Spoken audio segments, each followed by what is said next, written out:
ونعوذ بالله من شرور أنفسنا ومن سيئات أعمالنا من يهده الله فلا مضل له ومن يضلل فلا هادي له أشهد أن لا إله إلا الله وحده لا شريك له وأشهد أن محمدا عبده ورسوله لا نبي بعده اللهم صل وسلم وبارك على حبيبنا ونبينا محمد وعلى آله وصحبه ومن تبعهم إلى يوم القيامة أما بعد فيا أيها الحاضرون اتقوا الله حق تقاته ولا تموتن إلا وأنتم مسلمون وقال الله تعالى في القرآن العظيم وهو أصدق القائلين أعوذ بالله من الشيطان الرجيم بسم الله الرحمن الرحيم وقال إني ذاهب إلى ربي سيهدين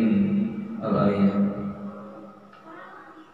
Hadirin rahimakumullah, henti-hentinya kita memanjatkan puji dan syukur kehadirat Allah Subhanahu wa taala.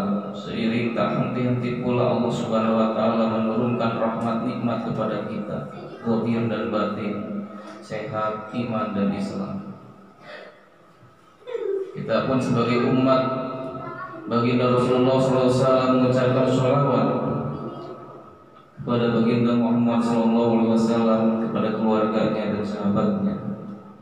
Tambahan sholawat kita ucapkan juga kepada Khalilullah Nabiullah Ibrahim alaihissalam dan juga kepada keluarganya, dan umumnya kepada segenap kaum muslimin di masa saat ini yang senantiasa terus mengharap ridho Allah Subhanahu wa taala, termasuk kita yang hadir di tempat yang mulia ini.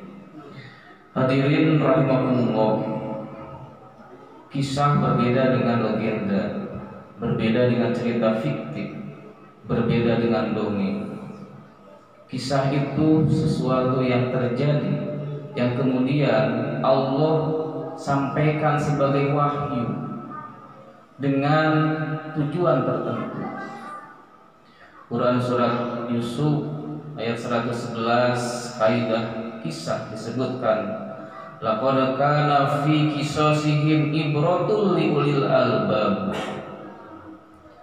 Kisah itu bukan cerita yang dibuat-buat, tetapi kejadian yang nyata yang kemudian disampaikan dalam wahyu Al-Quran atau hadis Rasulullah sebagai ibrah. Apa fungsi ibrah? Fungsi ibrah itu tafsila likulli syai'in, sebagai perinci, penjelas, yang dengannya kemudian kisah menjadi hudan wa rahmah, sebab menjadi petunjuk dan rahmat. Tidak mudah kita menemukan ibrah pada peristiwa agung, peristiwa besar yang kemudian dirayakan, diperingati sebagai peringatan umat Islam sedunia, bahkan sejak masa baginda Rasulullah SAW. Siapa yang akan mendapatkan ibrah? Teori praktisnya, siapa yang punya kepentingan terhadap kisah itu? Jadi mari kita bangun keinginan untuk memiliki kepentingan. Saya punya kepentingan dengan kisah keluarga Nabi Ibrahim liulil albab. Saya punya keinginan untuk memetik ibrah yang dibutuhkan untuk saya saat ini, keluarga saat ini, umat saat ini. Maka dengan pengertian seperti itu, Allah akan membantu kita untuk menemukan ibrah. Karena kisah ini kisah yang relatif sangat hafal dalam ingatan segenap umat Islam termasuk kita. Bahkan tiap tahun umat Islam termasuk kita dalam tanda kutip dipaksa untuk memperingatinya. Karena di tengah-tengah kehidupan kita senantiasa hadir sunnah syariat Rasulullah, yakni Idul Adha, yang di sana kemudian diselenggarakan syariat penyembelihan hewan kurban. Namun dari setiap tahun yang kita peringati, kita sholat Idul Adha, kita menyembelih hewan kurban, bahkan kita memakan daging hewan kurban, adakah ibrah yang sudah masuk ke aliran darah kita, berada di genap jiwa kita, dan senantiasa hadir dalam pikiran dan jiwa, dalam pikiran kita, yang dengannya kita melangkah lebih pasti dalam meningkatkan ketakwaan. Maka wasiat khatib saat ini, marilah kita temukan ibrah itu untuk meningkatkan ketakwaan. Hadirin rahimakumullah, di Quran surat As-Saffat surat ke-37 yang artinya berbaris, Allah Subhanahu wa taala secara jelas mengisahkan tentang perjalanan peristiwa kurban agung yang diselenggarakan oleh keluarga Nabiullah Ibrahim alaihissalam. Kita bisa baca dari mulai ayat 95 atau fokus ke ayat 102.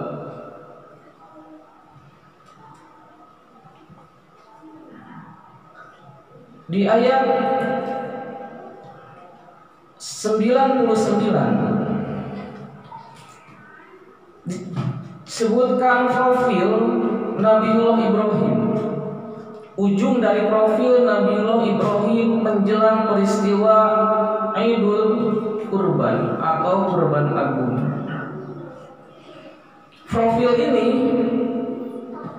dimiliki oleh Nabiullah Ibrahim sebagai seorang yang diberikan amanah untuk menyampaikan risalah Islam, yang kemudian dihadapkan pada satu kenyataan bahwa sebagian besar umatnya atau rakyatnya, bangsa Babilonia saat itu menolak kiprah dakwahnya. Kemudian Nabiullah Ibrahim pergi dari Babilonia ke Palestina, dari Palestina ke Mesir, dari Mesir ke Palestina lagi, sampai kemudian hijrah ke Makkah atau Mekah. Wa qala inni dzahibun ila rabbi sayahdin. Begitu ungkapan kalimat Nabiullah Ibrahim. Berkata Ibrahim, ini sesungguhnya aku dzahibun, pergi, ila rabbi, menuju Rabbku. Menuju Rabbku dalam makna hakiki, Nabiullah Ibrahim melaksanakan perjalanan hijrah dari Irak ke Palestina. Dalam makna majazi ada loncatan keimanan yang dimiliki oleh Nabi Ibrahim setelah menghadapi ujian yang sangat berat dalam menjalankan tugas dan amanahnya. Walaupun pada saat itu tidak berhasil di Irak. Jadi hadirin sekalian, tidak jadi kemuliaan bagi seseorang yang anaknya menjadi soleh, bahkan sampai tingkat syuhada, shodiqin, bila dia tidak melakukan apa-apa dalam proses mensolehkan anaknya, seperti yang terjadi kepada ayahnya Nabi Ibrahim. Anaknya sampai pada kualitas Nabi, tetapi ayahnya tetap terhinakan. Pun begitu, tidak menjadi kehinaan bagi seseorang yang melakukan proses mensolehkan anak-anaknya, bila anaknya kemudian menolak apa yang diajak, apa yang disampaikannya, seperti yang terjadi kepada Nabi Nuh, anaknya Kan'an. Jadi yang paling penting di sini adalah upaya keras dari seorang mukmin untuk menjalankan apa yang diamanahinya. Putra itu adalah amanah. Satu orang putra dia akan dimintai pertanggungjawaban atas putranya itu. 5 orang putra dia akan dimintai pertanggungjawaban atas putranya itu. Kullukum ra'in wa kullukum mas'ulun an ra'iyatihi. Profil yang ditunjukkan oleh Nabiullah Ibrahim saat menghadapi, saat menerima, saat menjalani sebuah amanah adalah inni dzahibun ila rabbi sayahdin.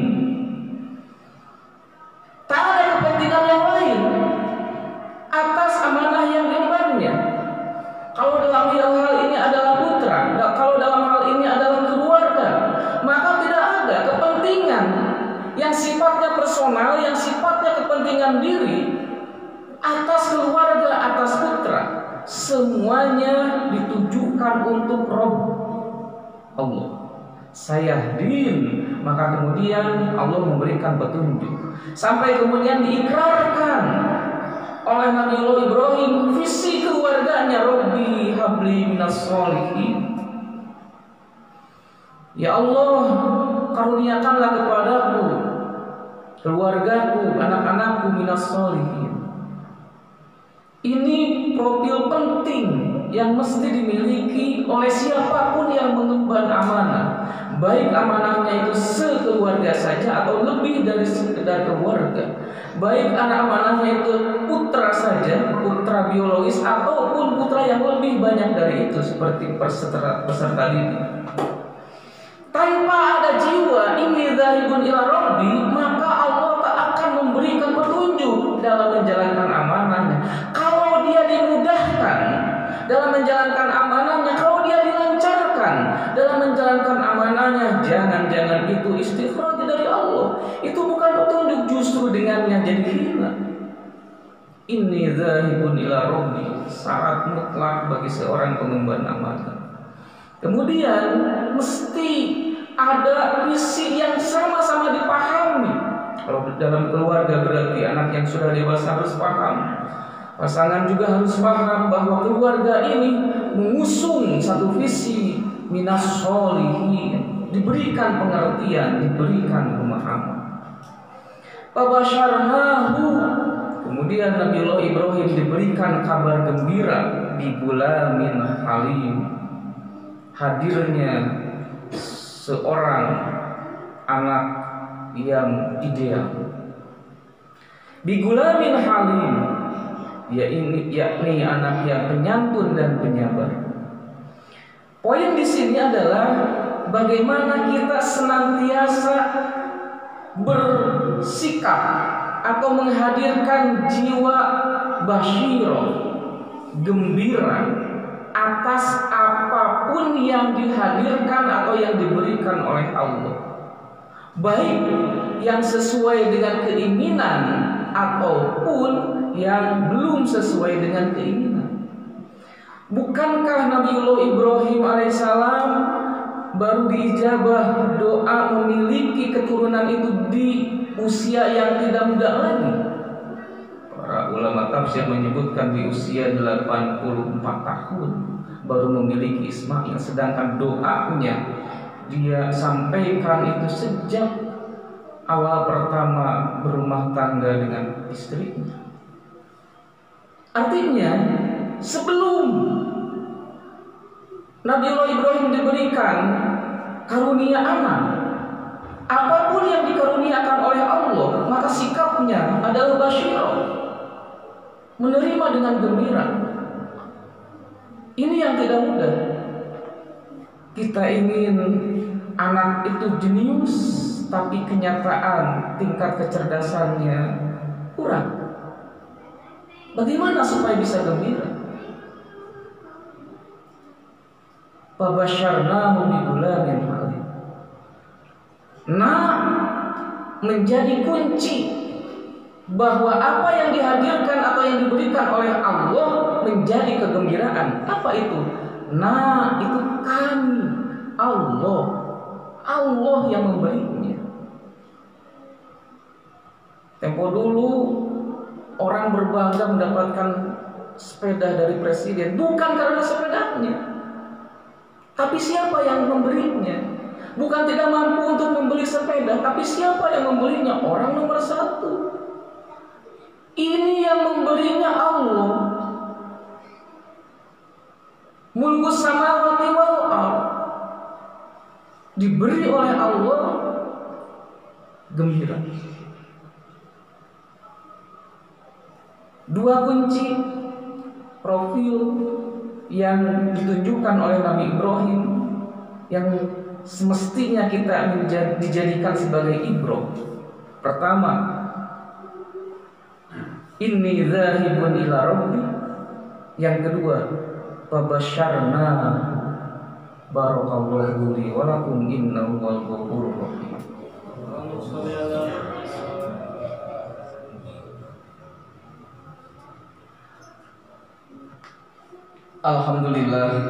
Alhamdulillahilladzi arsyadana ila ta'atihi wa jajarana an masyiyati.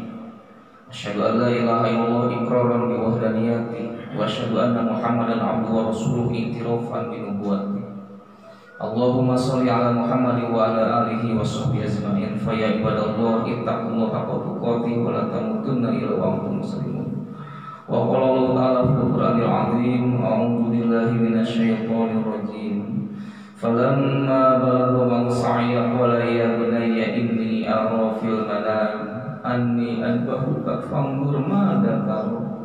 Qala ya abati if'al ma tu'mar satajiduni insyaallah minas shabirin. Profil anak. Bagi para anak, Ismail adalah hero. Ismail adalah pahlawan. Tidak ada pahlawan yang bisa mengalahkan profil Ismail. Apalagi pahlawan fiktif, pahlawan yang hanya ada di khayalan. Ismail itu nyata terjadi. Ada anak usia 13 tahun, riwayat menyebutkan 8 atau 7 tahun. Ada anak yang berusia 13 tahun, anak remaja, sangat paham betul apa yang diemban oleh orang tuanya, memiliki skill dialog yang baik, beradab dengan orang tua. Kemudian segala sesuatu yang datang dari Allah melalui orang tua, pahit ataupun manis, tidak bisa ditawar-tawar, tanpa syarat, diterima mutlak oleh anak remaja ini. Falamma balagha sa'ya, maka tatkala sampai usianya, ma'ahu, senantiasa menyertai. Ini yang sering lupa bagi para orang tua dan bagi para anak. Orang tua dan anak seperti minyak dan air, satu rumah tapi tidak satu dunia pikirannya.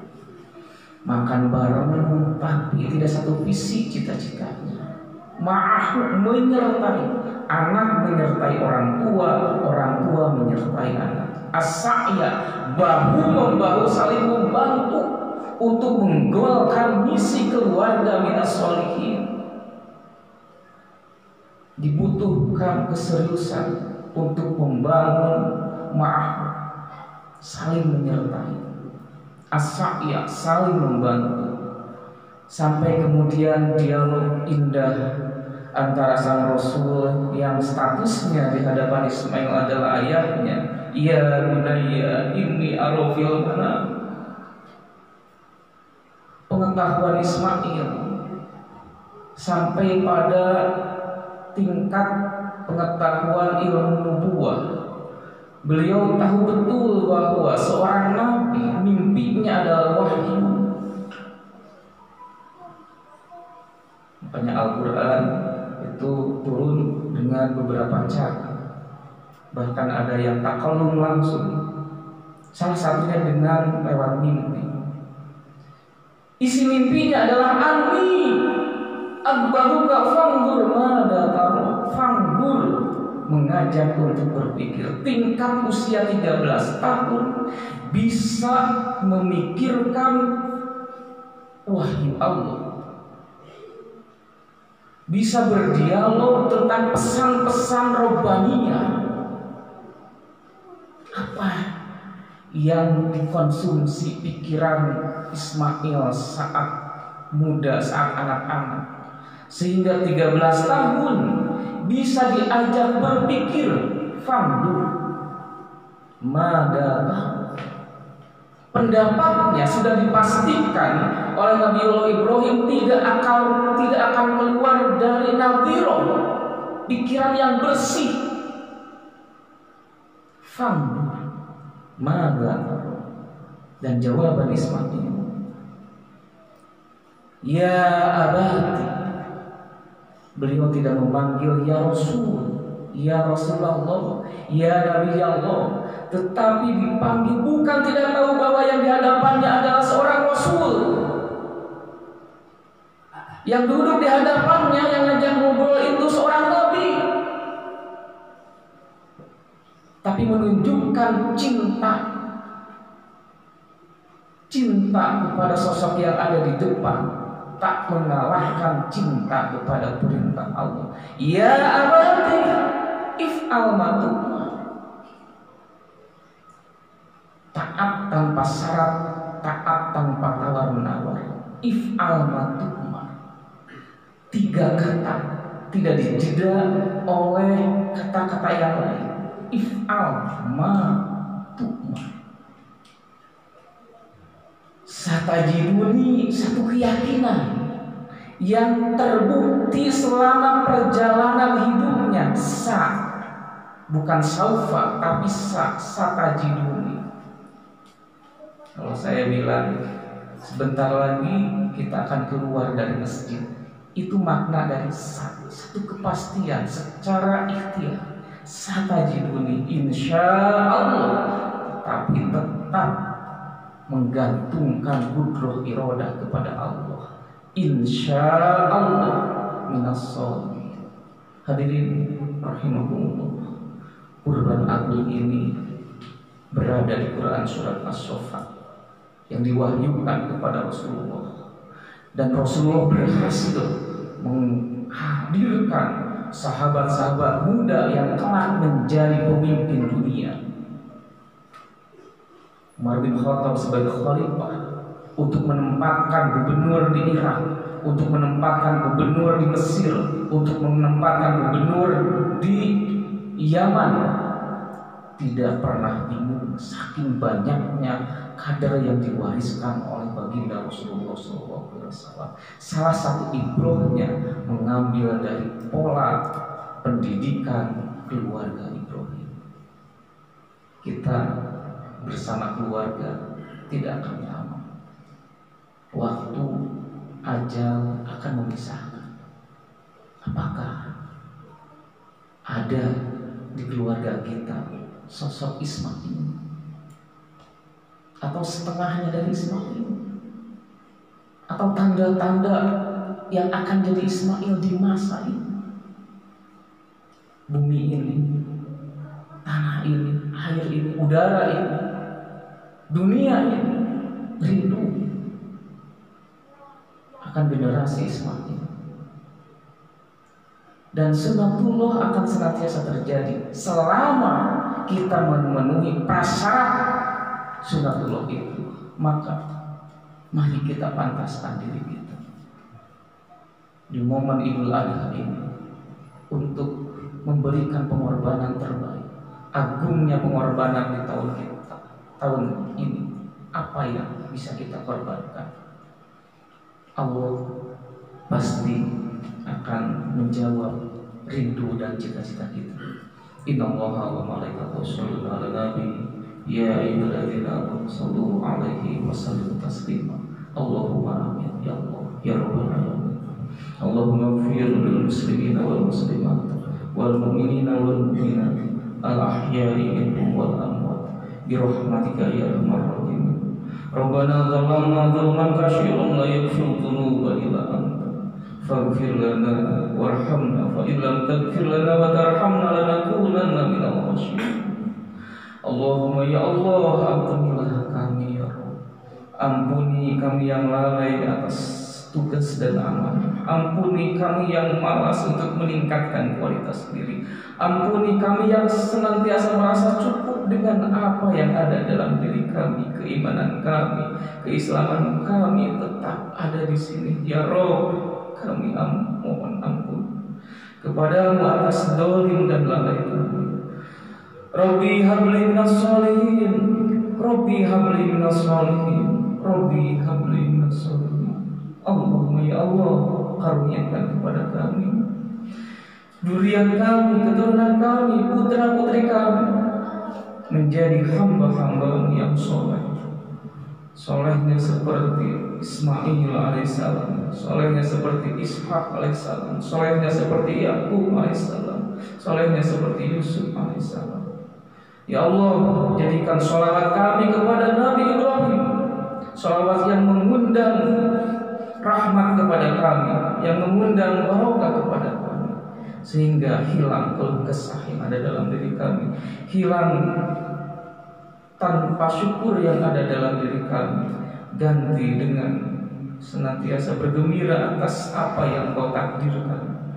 Ya Rabbana, di bulan yang mulia ini kami memohon kepadamu, ijabahlah segala permohonan kami. Rabbana atina min ladunka rahmah wa hayyi lana min amrina rashada. Rabbana atina fid dunya hasanah wa fil akhirati hasanah wa qina adzabannar. Subhana rabbika rabbil izzati amma yasifun wa salamun alal mursalin walhamdulillahi rabbil alamin. Ibadallah inallahi ya'muru bil ihsani wa ita'i dzil qurba wa yanha 'anil fahsya'i wal munkari wal baghi ya'idukum la'allakum tadhakkarun. Faghfiru li wa lakum. Wassalamu alaikum warahmatullahi wabarakatuh. Waalaikumsalam warahmatullahi wabarakatuh.